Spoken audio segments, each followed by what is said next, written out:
இவங்க பேரு தேவசேனாங்க. கொஞ்சம் ஹெட். இவங்க தான் பண்ணை கெட்டிங்குவாங்க. இவங்க பேரு வரலட்சுமி. இவங்க பேரு சுந்தரிங்க. இவங்க பேரு அபி. பேரு காமாட்சி. இவங்க பேரு லல்லு. லல்லுவோட முதல் டாட்டர், அதாவது பெண் குழந்தை, ஃபர்ஸ்ட் ஆளுவ. இவங்க பேரு ஆச்சிங்க, ஆச்சி. இவரு லல்லுவோட செகண்ட் சன். தை அமாவாசை பேரு. பொங்குனூர் குட்டையில டாப் குவாலிட்டிங்க. அதுல பொங்குனூர் குட்டை மாட்டுன்னு சொல்லுவாங்க. விசேஷமான மாடு. அதுல சேர்ந்த ரகத்தை சேர்ந்தவங்க. இவங்களோட பேரு நாச்சியா. இவங்களோட பேரு லில்லி. ரொம்ப ரொம்ப குணமான, ரொம்ப சாதுவான ஒரு பெண்மணி. இவங்க பேர் லில்லி. இவங்க பேரு பொன்னி. அதாவது நாட்டு குதிரைகள்ல சமன் அப்படிங்கிற ஒரு ரகத்தை சேர்ந்தவங்க. ரொம்ப ரேர் ஆன ஒரு பேர், ரேரான கலெக்ஷன். இவங்க பேர் பாத்தீங்கன்னா பொன்னி.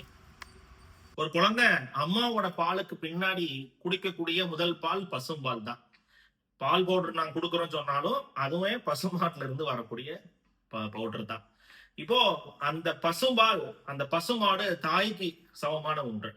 நம்ம ஜாதக ரீதியாக யாருக்கெல்லாம் குரு சம்பந்தப்பட்ட தோஷம், யாருக்கெல்லாம் சனி சம்பந்தப்பட்ட தோஷம், யாருக்கெல்லாம் பாத்தீங்கன்னா பிசினஸ் ரீதியா ஒரு டெவலப்மெண்ட் இல்லை, அப்போ குரு நல்லாலைன்னா பணம் பெருசா தங்காது, சுபிட்சம் இல்லாம இருக்கும், குழந்தை பிறக்காது, சனி பிரச்சனையா இருந்தா சொத்து வாங்க முடியாது, அசட் வாங்க முடியாது, பூர்வீகம் சேராது.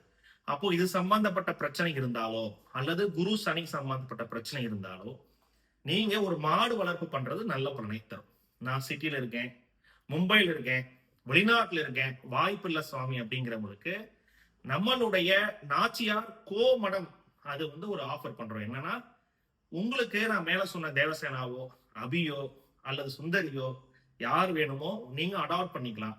உங்களுடைய நேம் போர்டு யார் அடாப்ட் பண்ணிருக்காங்க, இந்த மாடை யார் அடாப்டேஷன் பண்ணிருக்காங்க, அவங்களுடைய விலாசம், எத்தனை கால அளவுக்கு அடாப்டேஷன் பண்ணிருக்காங்க, நேம் போர்டு இங்க போட்டுருவோம். இந்த மாட்டுல இருந்து வரக்கூடிய ப்ராடக்ட்ல நாங்க பால் தான் பெருசா எடுக்கிறோம், அதுக்கு நாட்டு மாடு தான் பெருசா வச்சிருக்கோம், அபிஷேகத்தை யூஸ் பண்றோம். இருந்தாலும் நெய் உங்களுக்கு கொடுத்துடுறோம் உங்களுடைய அட்ரஸ்க்கு. வெளிநாட்டுல இருந்தீங்க அப்படின்னா உங்களுக்கான கோ பூஜைகளை இங்க பண்ணுவாங்க. அப்போ நித்தமும் இந்த மாடை பராமரிப்பதற்கான உங்களுடைய நிதி உதவியும் வருது, இந்த மாட்டுல உங்களுடைய மாடாவும் போயிருது. அப்போ இதனுடைய பலன்கள் உங்களுக்கு சேரும். இந்த வாய்ப்பை உபயோகப்படுத்தி கொண்டு ஒரு மாற்றம், ஏற்றம் காணணும் அப்படின்னு அன்புடன் அழைக்கிறேன். கீழ்கிட்ட தொடர்பு கொண்டு நீங்க இதை பத்தி பேசிக்கலாம். எம்பெருமான் முருகப்பெருமான் பேருலா இன்புற்று வாழ்வீர்கள். நன்றி, வணக்கம்.